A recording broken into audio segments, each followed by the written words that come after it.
Hello दोस्तों, आज हम इकोनॉमिक्स के मोस्ट इम्पोर्टेंट क्वेश्चन पर डिस्कस करेंगे। Most important question for economics, हमने इकोनॉमिक्स के इम्पोर्टेंट क्वेश्चन बोर्ड पे लिख के रखा है और हमने ये क्वेश्चन अकॉर्डिंग टू चैप्टर लिया है। अगर आप इतना क्वेश्चन प्रिपेयर करते हैं तो आपका 90% सिलेबस कवर हो जाता है, जिसमें से आपका long answer, short answer, brief answer, objective, agree and disagree and distinguish between, इतना ये सब सिलेबस आपका टॉपिक कवर हो जाएगा इस इंपॉर्टेंट क्वेश्चन से। बस कंडीशन ये है कि आपको ये क्वेश्चन अच्छे तरीके से प्रिपेयर करना है। हमने ये क्वेश्चन कोई रैंडम बेसिस पे हमने नहीं लिया है, हमने यहाँ पे डीप एनालिसिस एंड एक्सपीरियंस के बेस पे हमने यहाँ पे इम्पोर्टेंट क्वेश्चन को सेलेक्ट किया है। अगर आप ये क्वेश्चन को अच्छी तरीके से प्रिपेयर कर लेते हैं तो कहीं ना कहीं आपको 90% प्लस मार्क्स गेन हो सकता है। बस कंडीशन ये है कि आपको ये सभी क्वेश्चन अच्छी तरीके से प्रिपेयर करना है और उसको रेडी करना है फॉर एग्जाम के लिए। तो हम लोग देखते हैं हमारे पास कौन कौन से इंपॉर्टेंट क्वेश्चन है। पहला हमने यहाँ पे लिया है features of micro and micro economic. हर साल पेपर के अंदर फीचर्स माइक्रो या माइक्रो इकोनॉमिक से पूछा जाता है। दोनों में से कोई ना कोई एक फीचर्स आता है। हर बार देखा जाता है मोस्ट ऑफ अधिक टाइम क्या होता है, फीचर्स जो है माइक्रो इकोनॉमिक्स का पूछा जाता है। Features of micro and micro economics में से दोनों में से कोई ना कोई एक फीचर हर बार पूछा जाता है, लेकिन अधिकतर जो एग्जामिनर सेलेक्ट करता है, पेपर जो सेट करता है, वो माइक्रो इकोनॉमिक्स का फीचर पूछता है अधिकतर। दूसरा माइक्रो एंड माइक्रो का डिस्टिंग्विश बिटवीन, ये पेपर में हर बार पूछा गया।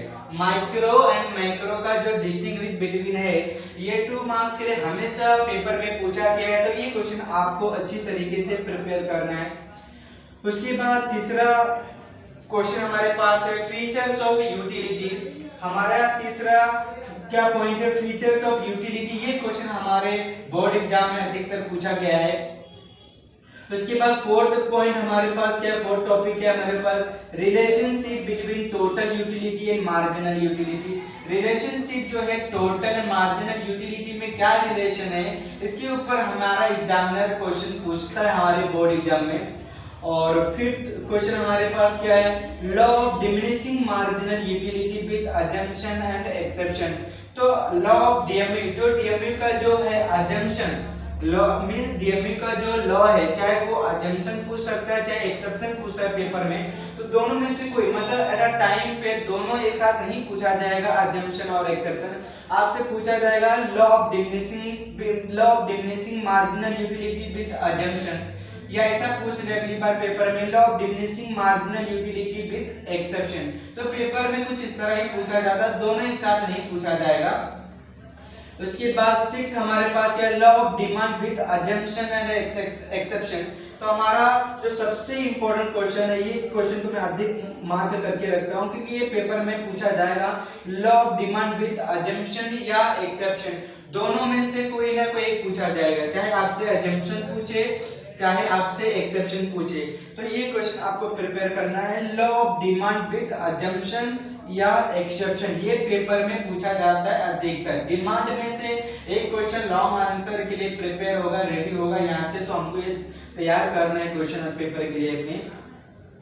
उसके बाद यहाँ पे 7th क्वेश्चन जो है, डिमांड एंड सप्लाई का जो डिस्टिंग्विश बिटवीन है, डिमांड एंड सप्लाई का जो डिस्टिंग्विश बिटवीन है, ये पेपर में पूछा जाएगा। डिमांड का जो डिमांड एंड सप्लाई में क्या डिफरेंस है, क्या डिस्टिंग्विश है, ये पेपर में पूछा जाएगा, तो ये आपको ये प्रिपेयर करके रखना है।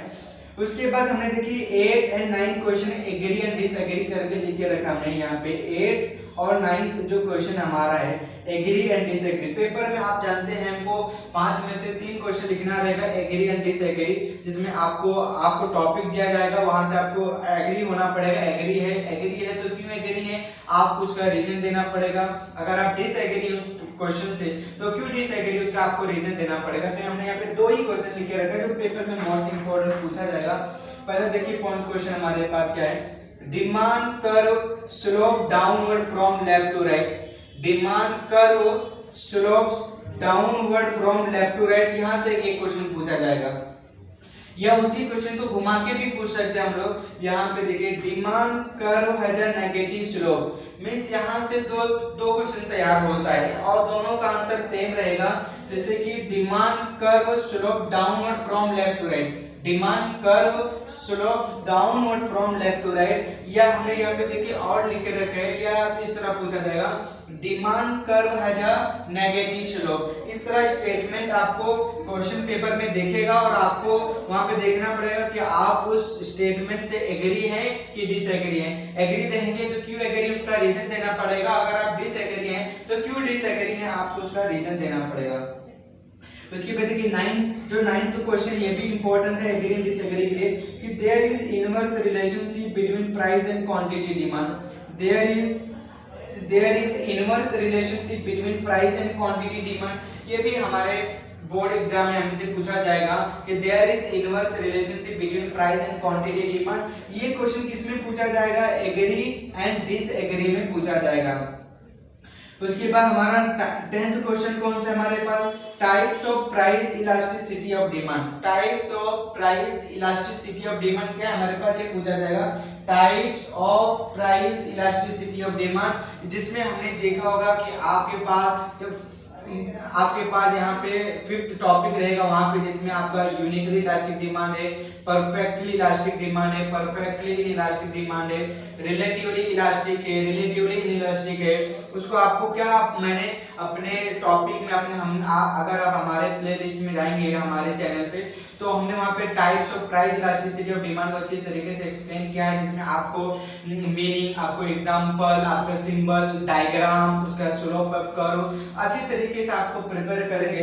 तो अगर ये क्वेश्चन आपको पेपर में पूछा जाता है types of price elasticity of demand, तो आपके पास हमारे पास 5 पॉइंट है इसके, और पांचों पॉइंट को आप हर एक पेज में 5 पेजेस में कवर कर सकते हैं, जिसमें से आपको लॉन्ग आंसर के लिए 8 मार्क्स में से 7.5 मार्क्स मिल सकता है अगर आप अच्छी तरीके से रिप्रेजेंट करते हैं, जिसमें हमारा यूनिटरी इलास्टिक डिमांड है, परफेक्टली इलास्टिक डिमांड है, परफेक्टली इनइलास्टिक डिमांड है, रिलेटिवली इलास्टिक डिमांड है, रिलेटिवली इनइलास्टिक डिमांड है। तो आप हर पॉइंट को एक पेज में सेपरेट आपको एक्सप्लेन कर सकते हैं, जिसमें आपको मीनिंग उसका लिखना है, उसका एग्जांपल, उसका डायग्राम, उसका स्लोप कर्व, ये सब अगर प्रिपेयर करेंगे तो हर एक पेज में अच्छी तरीके से वो कवर हो जाएगा। उसके बाद 11वां पॉइंट हमारे पास देखिए क्या है, methods of measuring price elasticity of demand. Methods of measuring price elasticity of demand means price elasticity of demand को मेजर करने के लिए हमारे पास कौन कौन से मेथड है, तो ये आपको वहां पे ध्यान में रखना है, ये बहुत इंपॉर्टेंट क्वेश्चन पड़ जाता है। Methods of measuring price elasticity of demand, यहाँ से आप मैं बता दूं demand methods of measuring price elasticity of demand, यहाँ से क्वेश्चन आपसे बोर्ड में पूछा जाएगा। ये हमारा देखिए 12th क्वेश्चन क्या हमारे पास, factors influencing the elasticity of demand. तो 12th जो हमारा क्वेश्चन, ये भी इंपॉर्टेंट क्वेश्चन, जैसे कि factors influencing the elasticity of demand. तो इलास्टिसिटी ऑफ डिमांड के लिए कौन कौन से फैक्टर रिस्पॉन्सिबल होते हैं वो यहाँ पे आपको एक्सप्लेन करना पड़ेगा अगर आपको बोर्ड एग्जाम में पूछा जाता है। तो यहाँ पे देखिए हमने यहाँ पे कि डिमांड एंड सप्लाई में से डिमांड और इलास्टिसिटी, हमारा चैप्टर नंबर जो 3rd ए है, चैप्टर नंबर हमारे पास 3rd ए है और 3rd बी है। 3rd ए में क्या हमारे पास डिमांड का बताया गया है और बी में क्या होगा हमारे पास इसका बताया है इलास्टिसिटी का। तो अगर बोर्ड एग्जाम में जो लॉन्ग आंसर है तो यहाँ से डिमांड में से एक क्वेश्चन पूछा जाएगा, डिमांड में से एक क्वेश्चन रहेगा हमारे पास, और इलास्टिसिटी ऑफ डिमांड में से हमारे पास एक क्वेश्चन रहेगा। तो अगर आप देखिए डिमांड में से क्या पूछा जाएगा, या तो आपको law of demand with assumption and exception पूछा जाए, और यहाँ इलास्टिसिटी ऑफ डिमांड में आपको तीनों यहाँ से पूछ सकते हैं कोई ना कोई, या types of price elasticity of demand पूछा जाए, या उसका मेथड पूछा जाए, या आपको factors influencing the elasticity of demand ये आपसे पूछा जाए। तो आपको इतना क्वेश्चन प्रिपेयर करके रहना है आपके बोर्ड एग्जाम के लिए 2021 एंड 22 के लिए। उसके बाद 13वां क्वेश्चन हमने यहाँ पे लिखा है law of supply with assumption and exception. 13वां क्वेश्चन भी हमारे पास law of supply with assumption and exception. ये भी क्वेश्चन इंपॉर्टेंट होता है हमारे बोर्ड एग्जाम में से, law of supply with assumption and exception.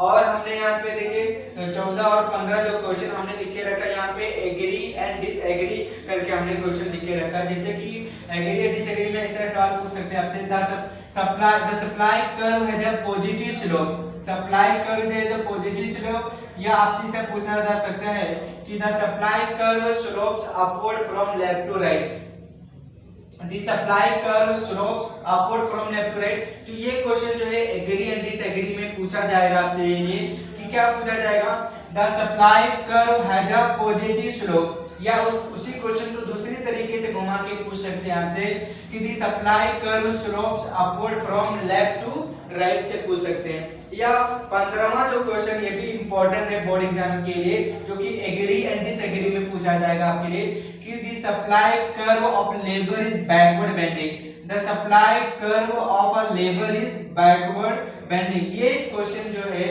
Board exam में बार बार पूछा गया है एग्री एंड डिसएग्री के लिए।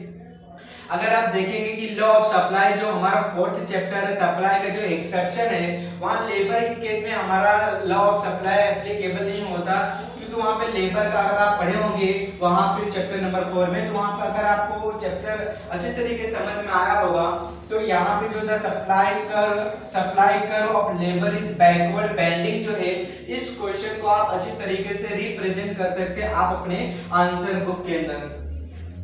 उसके बाद हमारा जो 16वां क्वेश्चन है फीचर्स ऑफ परफेक्ट मार्केट। हमारा जो मार्केट का जो चैप्टर है जिसमें हमारा परफेक्ट कंपटीशन है, मोनोपोली है, ओलिगोपोली है, मोनोपोलिस्टिक है। तो ये जो पांचों टाइप्स के जो हमारे पास मार्केट है सिलेबस के में, इस सिलेबस के फीचर, इसमें में से कोई ना कोई एक फीचर पूछा जाएगा, चाहे वो आपसे फीचर परफेक्ट कंपटीशन का पूछे, चाहे वो मोनोपोली का पूछा जाए आपसे, चाहे ओलिगोपोली का, चाहे मोनोपोलिस्टिक का, तो आपका इसमें में से कोई ना कोई फीचर पेपर में आपको देखेगा। अगर आप जब बोर्ड एग्जाम देने जाएंगे तो आप देखेंगे या तो फीचर परफेक्ट कंपटीशन का, चाहे मोनोपोली का, ओलिगोपोली का या मोनोपोलिस्टिक का फीचर्स आपसे बोर्ड एग्जाम में पूछा जाएगा। आप देखेंगे बोर्ड एग्जाम में आपके रहेगा। और फीचर्स ही नहीं, इनके साथ साथ डिस्टिंग्विश भी पूछने का चांसेस बहुत ज्यादा हो रहता है। कोई भी दो मार्केट में आपको डिस्टिंग्विश एक्सप्लेन करना पड़ेगा। मींस फीचर्स एंड डिस्टिंग्विश जो मार्केट है, परफेक्ट और मोनोपोली, ओलिगोपोली एंड मोनोपोलिस्टिक, इसमें में से फीचर्स भी और आपका डिस्टिंग्विश भी क्वेश्चन रेडी होता है आपके एग्जाम में। तो आपको ध्यान में रखना है चैप्टर नंबर आपको 5th जो है अच्छी तरीके से प्रिपेयर करना है आपके लिए। और 17वां क्वेश्चन भी कहीं ना कहीं इंपॉर्टेंट पड़ता है हमारे लिए कि price discrimination under perfect competition. अगर आपने चैप्टर नंबर 5 अगर आपने पढ़ा होगा तो परफेक्ट कंपटीशन में आपने वहां पे देखा होगा कि प्राइस जो है डिटरमाइन किया जाता है अंडर परफेक्ट कंपटीशन के अंदर, जिसमें आपने वहां पे अगर आपने देखा होगा तो हमारे पास कुछ इस तरह का वहां पे हम ग्राफ बनाते हैं, हम डिमांड कर्व हम लोग बनाते हैं वहां पे। तो ये जो हमारा सप्लाई कुछ इस तरह जाएगा और डिमांड जो कुछ इस तरह जाएगा। तो ये जो केस हमारे लिए, ये हमारे लिए जो रहता है ये कर्व, ये सप्लाई वाला हो जाता है और ये वाला हमारा क्या हो जाता है, डिमांड हो जाता है। तो ये जो पॉइंट इंटरसेक्ट कर रहा है ये हमारा क्या हो जाता है, इक्विलिब्रियम हो जाता है। यहीं पे हम लोग क्या करते हैं, प्राइस डिसाइड करते हैं। अगर आपने ये चैप्टर अगर आप पढ़े होंगे तो इसमें हम लोग इस तरह एक्सप्लेन करते हैं, किसमें, क्वेश्चन नंबर 17 में price discrimination under perfect competition. Price discrimination under perfect competition में देखेंगे तो ये क्वेश्चन पूछा जाएगा। उसके बाद चैप्टर नंबर जो 6 है इंडेक्स नंबर का, तो इंडेक्स नंबर में से आपको इंडेक्स नंबर का फीचर पूछ सकता है, या इंडेक्स नंबर का जो हमारे पास प्राइस का दिया है, वैल्यू का दिया है, क्वांटिटी का दिया है, उसका कैलकुलेशन पूछ सकते हैं। मींस यहाँ पे क्वेश्चन नंबर 18 में देखिए फीचर्स या कैलकुलेशन आपको इंडेक्स नंबर में से पूछ सकते हैं। अगर आपसे फीचर्स पूछ रहा है इंडेक्स नंबर का और आपको अच्छी तरीके से मालूम है तो आप इंडेक्स का फीचर लिख सकते हैं। अगर मान लेते हैं आपको कैलकुलेशन पूछना, चाहे कैलकुलेशन प्राइस का पूछा हो, क्वांटिटी का पूछा हो, वैल्यू का पूछा हो, किसी का भी अगर कैलकुलेशन पूछा, अगर आपको कैलकुलेशन का प्रॉपर फॉर्मूला याद है और अच्छी तरीके से आप कैलकुलेशन कर लेंगे तभी आप उस क्वेश्चन को अटेम्प्ट कीजिए, अदरवाइज उस क्वेश्चन को आप लीव कर सकते हैं क्योंकि आपके पास ऑप्शन बहुत रहेगा, आप सेलेक्ट कर सकते हैं। कैलकुलेशन में क्या हो सकता है कि थोड़ा सा अगर आपका मिस्टेक होता है तो आपका पूरा क्वेश्चन रॉन्ग हो जाएगा भाई।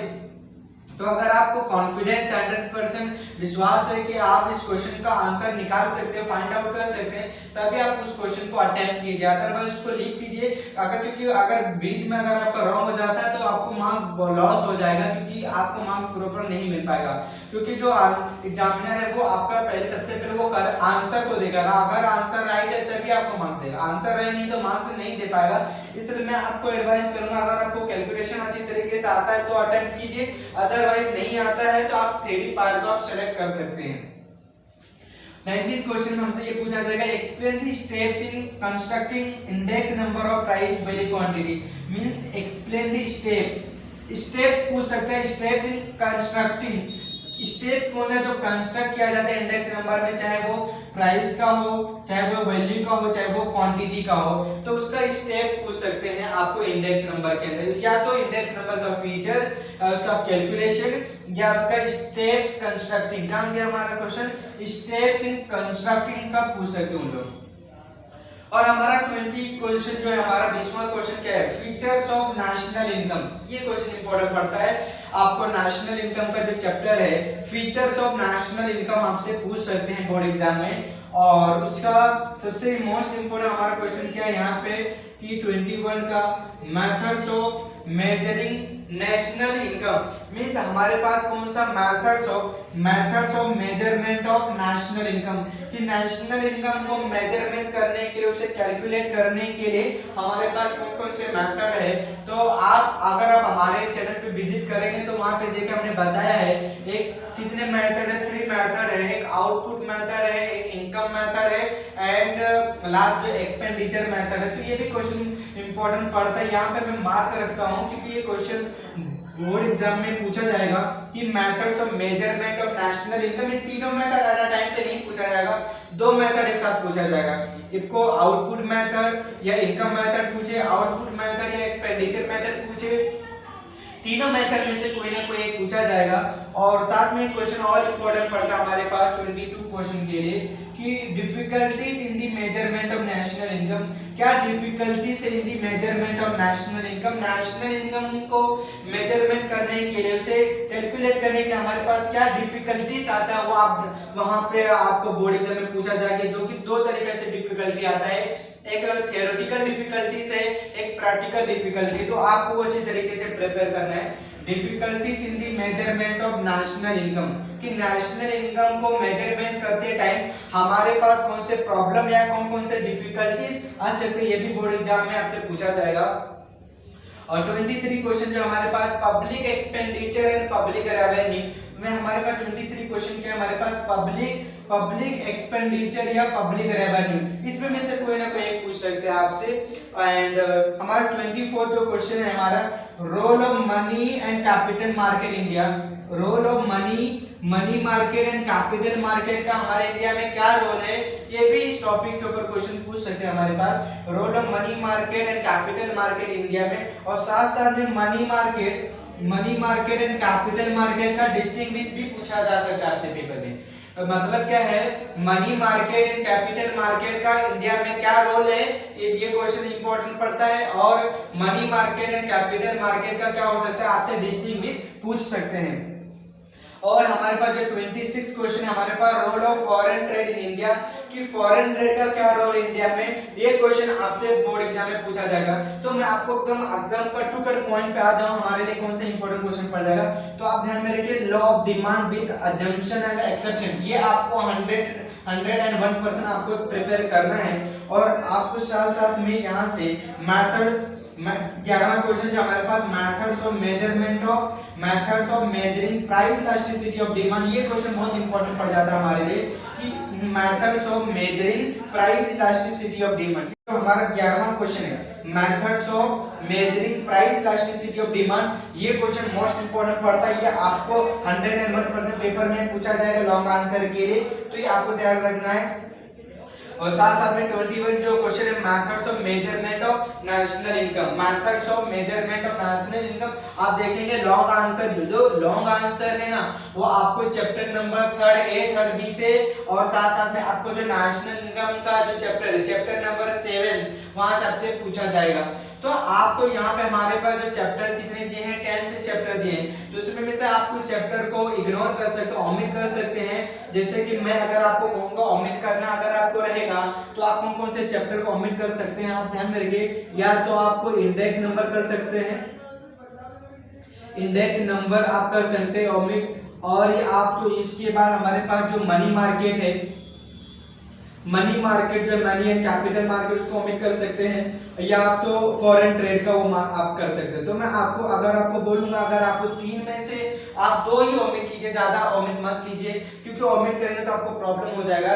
तो आप चाहे तो आप इंडेक्स नंबर और फॉरेन ट्रेड, ये फॉरेन ट्रेड का जो चैप्टर है 2 चैप्टर आपको जो लास्ट चैप्टर है और chapter number mean last chapter chapter number 10 and chapter number 6, ये 2 चैप्टर को आप क्या कर सकते हो ओमिट कर सकते हैं बोर्ड एग्जाम के लिए। और आप यहाँ पे 8 चैप्टर प्रिपेयर करते हैं तो आपको 90% कवर हो जाएगा। तो आप इतना अच्छी आप ये सारे 26 क्वेश्चन हमने लास्ट में लिया है बोर्ड एग्जाम के लिए, अगर आप इतना प्रिपेयर करते हैं तो आपको 90% प्लस मार्क्स मिल सकता है। तो आप इस क्वेश्चन को अच्छी तरीके से प्रिपेयर कीजिए, रेडी कीजिए अपने एग्जाम के लिए, और हम मिलते हैं अपनी नेक्स्ट वीडियो में।